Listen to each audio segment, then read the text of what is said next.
everybody, this is Nicole, and that's me, Sasha from netbooknews.com, and it's our last night in Berlin, in our Berlin apartment in Charlottenburg. So IFA ended, all the other events after IFA ended right now, and I think it's a good time after we've been checking out this Gigabyte T1028G touch note, a net vertible with a 10.1 inch touchscreen with a resolution of 1366 by 768.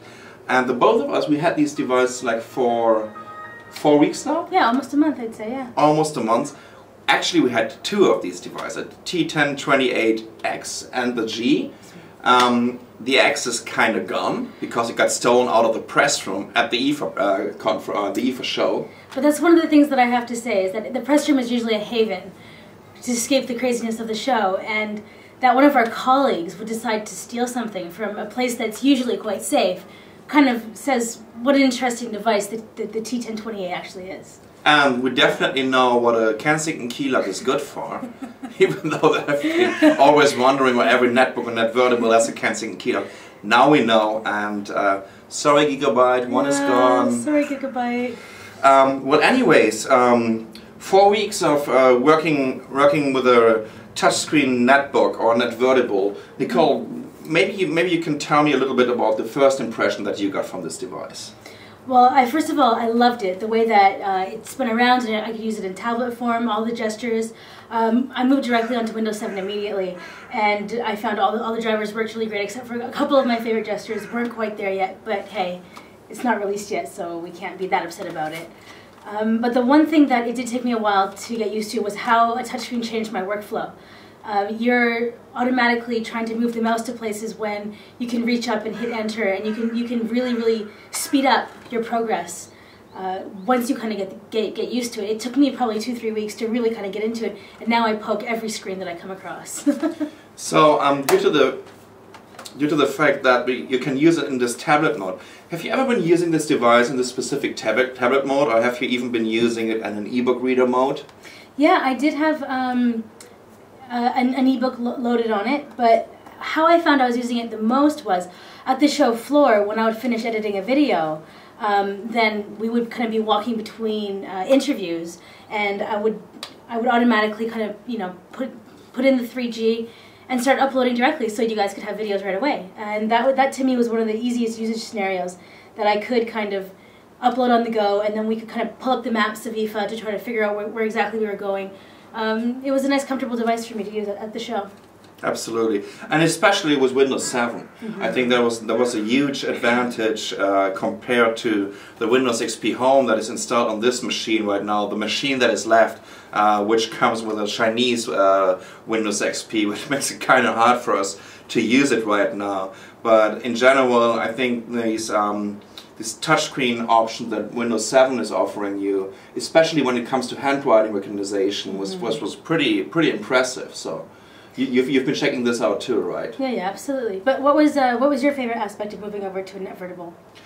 Well, in general, I think it just took me about 2 hours to really get used to the touchscreen itself, and it was so weird every time I switched over or back to my Samsung NC10, and I immediately was pointing at the screen, even though it had no touchscreen. So it kind of tells me that this usability of a touchscreen is definitely there for me, and I just love to use it. And I can see a totally new usage scenario for it, because I've been also using it in this ebook reader mode. As you can see, it has these gestures, so you can just switch around, twirl around the screen.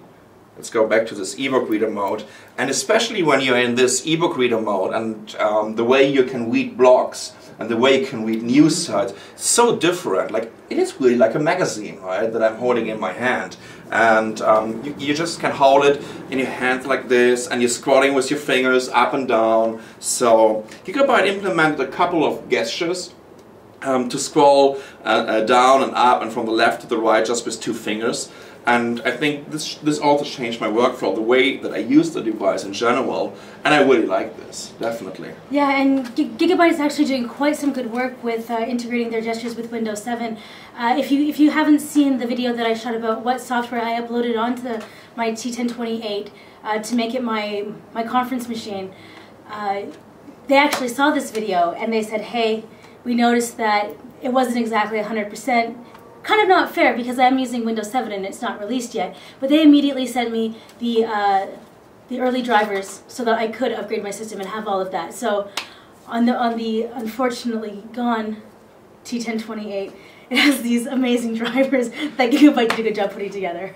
So yeah, sorry about this. Well, just to let you know, the T1028G that we're using right now, and by the way, it was standing on my desk in this kind of, I don't know, how can I say, it's a DVD player or cinema mode or whatever, and I've been watching movies on it.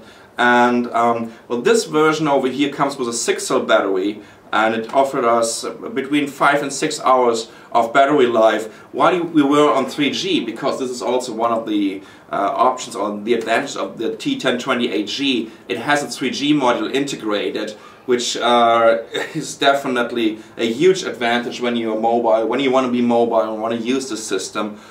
We had a really awesome 3G coverage over here in Berlin, and we could download with 7.2 Mbit, so it's pretty fast over here, and it's integrated in here. We don't have to use an external 3G USB stick or something like this. Everything was integrated into it.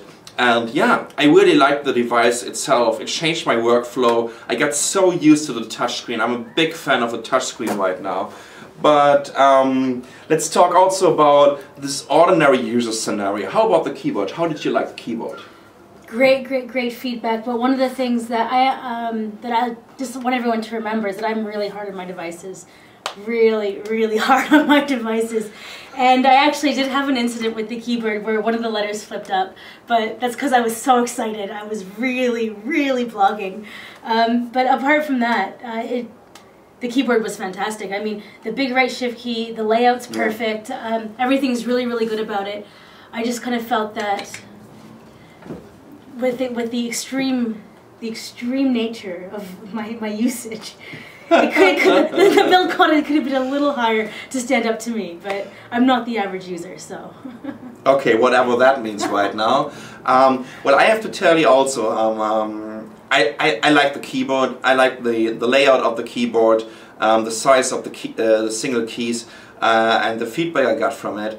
I'm not such a big fan of this trackpad with the mouse buttons on the right and the left. It's kind of weird for me, and you know, accidentally I was just missing the right or the left mouse button when I wanted to click it. It's just a little bit different, right? You know, you always kind of say that, but I never really experienced any trouble with it. Yeah, because you've been mainly pointing at the screen and using the touch screen. Exactly. So when it comes to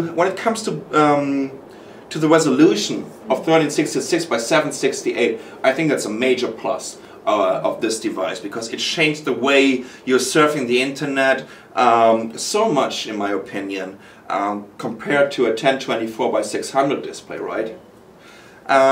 In terms of build quality, well, I have to tell you that I would love to see the next generation of the T1028G with a little bit better build quality, just a little bit. You know, it's really almost there. I would say it's like a kind of 90% device for me. Yeah. I'm really very impressed what Gigabyte did with their second version of this invertible, because they already did the M912. It got released, I think, last year in the summer.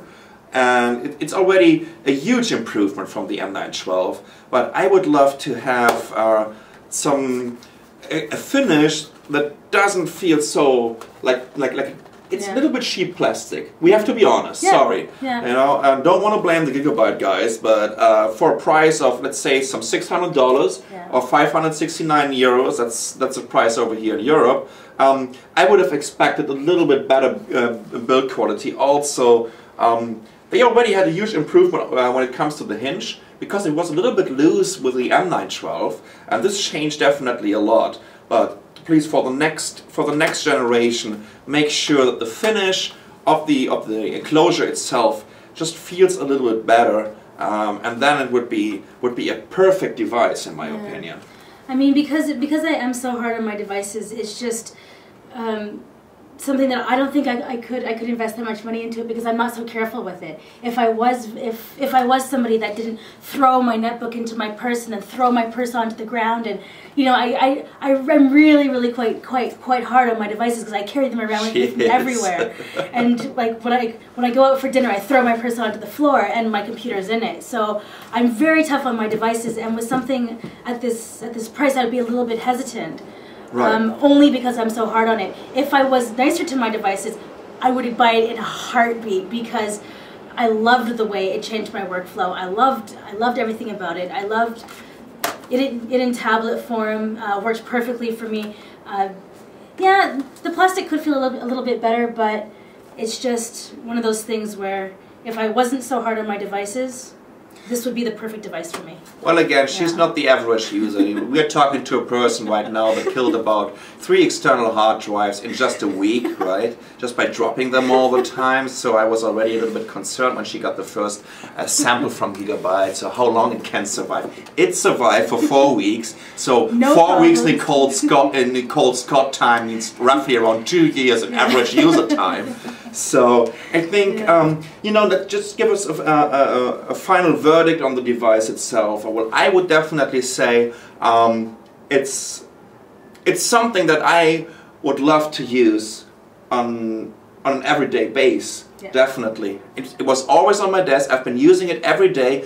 Well, of course, also to get into it and to share my experience with you guys right now. But in general, I got so used to the touchscreen. I got so used to have this tablet mode. And I love the way how it was extending my usage scenario from an ordinary netbook. And therefore, I would definitely say, well, thumbs up to the guys at Gigabyte. And yeah, just these minor disadvantages that I have to point out when it comes, just a little bit of more build quality, a little bit better plastic around it. Maybe, hey, get an aluminum version out. I would pay $100 more for an aluminum version, definitely. Yeah, I would as well, because if it was in an aluminum version, it would definitely stand up to the way that I use my devices.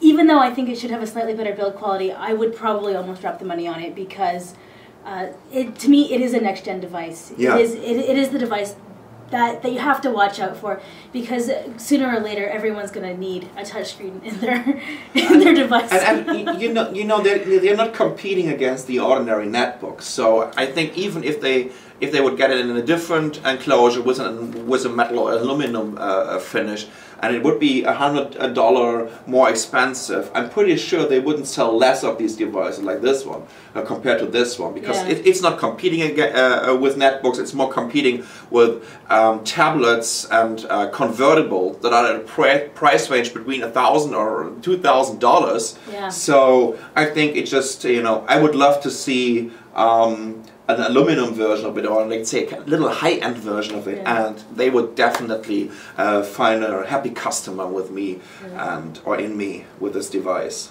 Yeah. So this has been our first impressions for using the Gigabyte 1028. Yeah.